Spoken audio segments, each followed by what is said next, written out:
इतकं जीव लावलंस तू मला, तुझ्याशिवाय काहीच सुचत नाही. भावनांनी रुजलेले हे नाते, वचनांची आस मला नाही.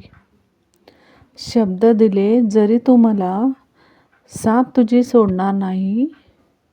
तुला वचन मागण्या इतकंही आपलं नातं कमजोर नाही.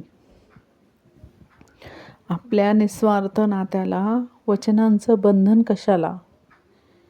विश्वासाने जोडलेल्या भावनांना आणाभाका हव्यात कशाला. नात्यांची ही भिंत जेव्हा विश्वासाने जोडली जाते, तिथं वचन देण्या घेण्याची गरज कधीच भासत नसते. तू आरसा आहेस माझा, मी आरशातील प्रतिबिंब. शब्दवचनांनी शरणागत, समर्पणाचं निर्मळ प्रतिबिंब.